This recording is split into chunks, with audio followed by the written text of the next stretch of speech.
Hello. Paws Off My Cannon by Dana Loesch and Brave Books, illustrated by Andre Collin. Home of the brave, welcome to Freedom Island, home of the brave, where good battles evil and truth prevails.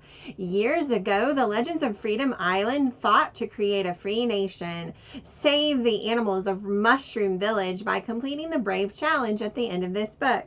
Saga 1, The Origins, Book 6, Paws Off My Cannon.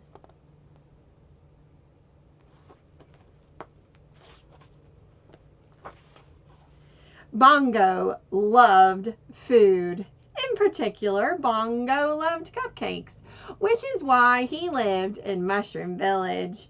Every night, Bongo and the other villagers sat around the rock and rollin' river eating delicious mushroom-shaped cupcakes with loads of red and blue and green icing. But one night, the picnic went terribly wrong.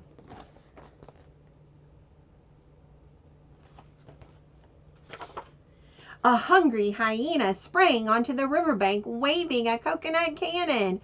Bongo's best friend Bonnie squealed, "The hyenas are here for our cupcake dinners."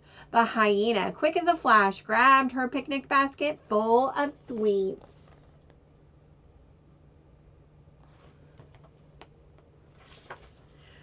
Bongo chased the hyena in circles and squares, but shabam!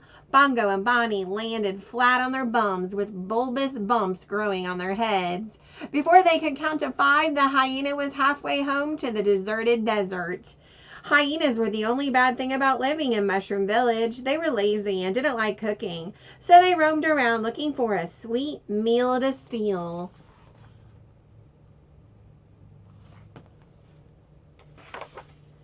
Right away, the leader of the town called a meeting. "Poor Bongo and Bonnie, we must find a way to stop all this violence." Bonnie spoke up. "We should make a rule and write it on a big sign. No one can bring coconut cannons into Mushroom Village. Then we'll be safe." "Right on," said half the village. "Not groovy," said the other half.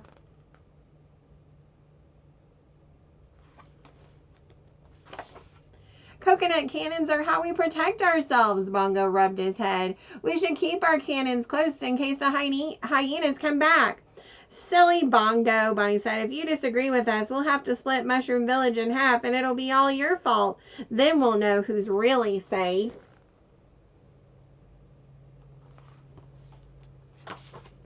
After arguing back and forth and back, the village split down the middle. On the west side, the villagers put all the cannons away. Bonnie smiled as she threw hers into the river, but Bongo knew it was a mistake. Sighing a deep sigh, Bongo packed up all his cannons and pushed them across the river to the east.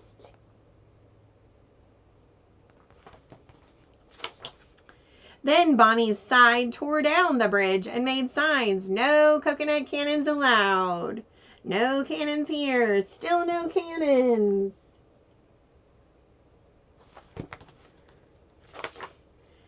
The next morning, Bonnie and the animals on the west ate their cupcake breakfast without fear. "The signs will protect us," Bonnie said. On the east bank, Bongo strapped extra coconuts to his chest just in case, and it was a good thing, too. Just as he was about to bite into his green and purple breakfast cupcake, a watchdog howled, "Hyenas on the horizon!"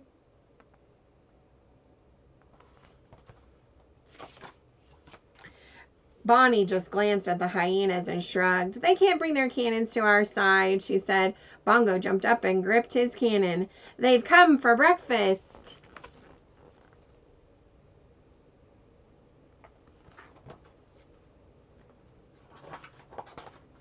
Chaboom went the hyena's coconuts. Chabash went Bongo's cannon. In 5 seconds flat, Bongo and his buddies had given all the hyenas their own bulbous bumps, and quick as a flash, they scrambled away.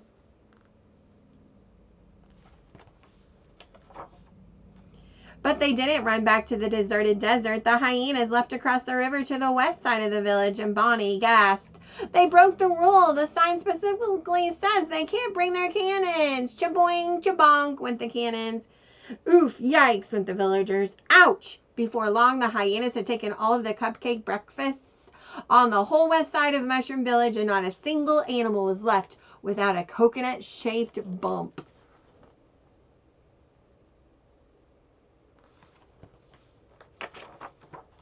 After the hyenas fled, Bongo stood biting his nails. What if the hyenas hurt Bonnie? But the sign was still standing and the rule was in place. No coconut cannons on the west side of the village.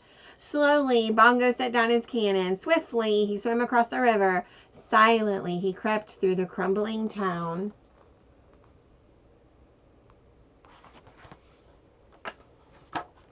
Phew, there was Bonnie, bruised but not battered. Bongo scooped her up and helped her stand. The hyenas do not obey our laws, Bonnie announced. If we want to protect ourselves, we must be ready to fight back. The animals nodded. They tore down the sign and bound up their bumps.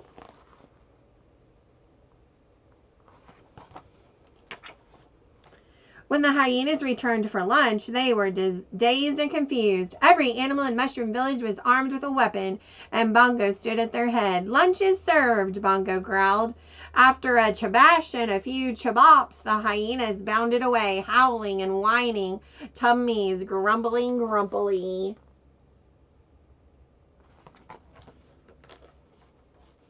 And so that night the picnic continued. Bongo and the other villagers sat around the rock and rollin' river eating delicious mushroom-shaped cupcakes with loads of purple and yellow and orange icing. They ate in peace because they knew Bongo would protect them with his coconut cannons. Bongo loved food, but most of all, Bongo loved his village.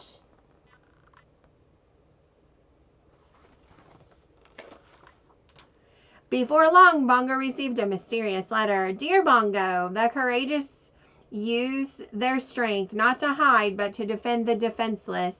Your eagerness to protect your village without sacrificing honor or integrity shows the strength of your character far beyond your years. Freedom Island needs heroes like you. If you are willing to defend our dear island, answer the call.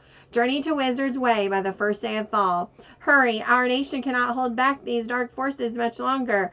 Anticipating your speedy arrival, the Legends of Freedom Island.